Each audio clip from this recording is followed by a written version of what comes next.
பரமசிவன் கழுத்தில் இருந்து பாம்பு கேட்டது, கருடா சௌக்கியமா?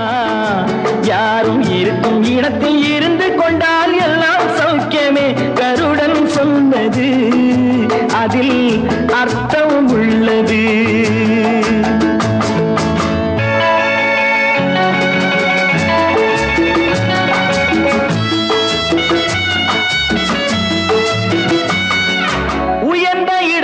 இருக்கும் போது உலகம் உன்னை மதிக்கும். உன் நிலைமை கொஞ்சம் இறங்கி வந்தால் நிழலும் கூட மிதிக்கும்.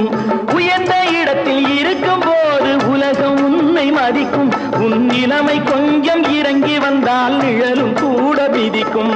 மதியாதார் தலைவாசல் மிதிக்காதே என்று மானமுள்ள மனிதனுக்கு அவ்வை சொன்னது. அது அவ்வை சொன்னது, அதில் அர்த்தம் உள்ளது.